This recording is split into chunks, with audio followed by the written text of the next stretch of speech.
My background, born in Azad Kashmir, Mirpur Azad Kashmir.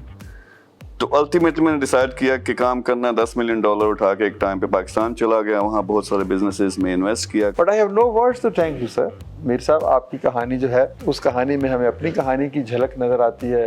ये 2 जगह दे देना तो मैं पूरे पाकिस्तान के बच्चों को तालीम दे सकता हूँ। लेकिन आप इतने अच्छे लोग मुझे नजर आए और मीर साहब ने इतनी मोहब्बत से हमें यहाँ पर इस्तकबाल किया और ज़ारा ने इतने खूबसूरत जवाब था। आपने 2030 का टारगेट है कि हम इंशाल्लाह 300 यूनिट्स बिल्ड कर रहे हैं in different cities in Pakistan as well as globally. मेरे ख्याल में हम काम करें तो कुछ साल के अंदर कई $100 बिलियन की इकोनॉमी तो हम कर रहे हैं। हम आपको मुफ्त जगह देंगे, मुफ्त एनर्जी देंगे, मुफ्त सिक्योरिटी देंगे। आपकी